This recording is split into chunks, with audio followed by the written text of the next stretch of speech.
Magandang balita sa mga pasahero maliban sa mga pampublikong lugar, mga transportation terminals magkakaroon na rin ng libreng Wi-Fi connection. Ang detalye mula kay George Bandola.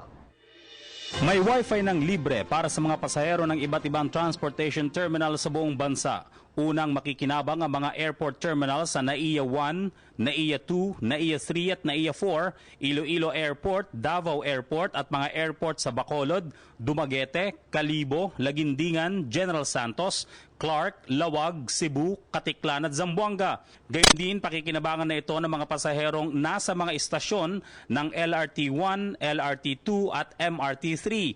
Gayon na rin sa mga pasahero ng Batangas Roro Port at Mindoro Roro Port.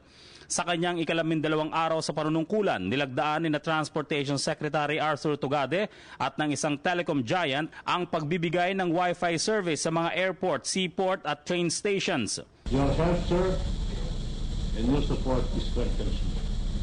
I know the difficulty of what I'm trying to thread into.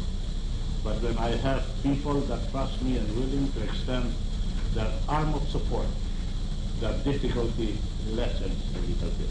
And whatever he might need from us, any kind of support, we're more than willing to help out for being such a good friend.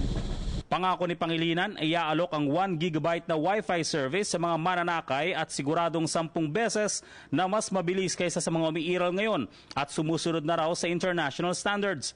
Sa panig ng Department of Transportation, pinasalamatan ni Tugade ang partisipasyon ng pribadong sektor sa layunin ng pamahalaan na mabigyan ng mas maayos at episyenteng serbisyo ang publiko. Kung meron pong mga iba dyan na gustong magbigay ng tulong din, huwag nyo nun isipin, pangalawa kayo, pangatlo, may nauna, huwag nyo na isipin. Ang importante, nakakatulong tayo sa pangkahalakan na walang hidden business agenda. You are all welcome, everyone is welcome.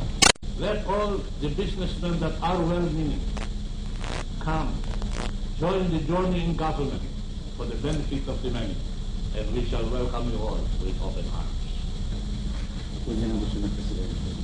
So maraming salamat and all the best. Kung anumang suporta, even prayers, Secretary will be there for you. Para sa PTV News, George Bandola. Ako po si Cathy San Gabriel. Subscribe na sa PTV YouTube channel. I-click lang po ang subscribe button.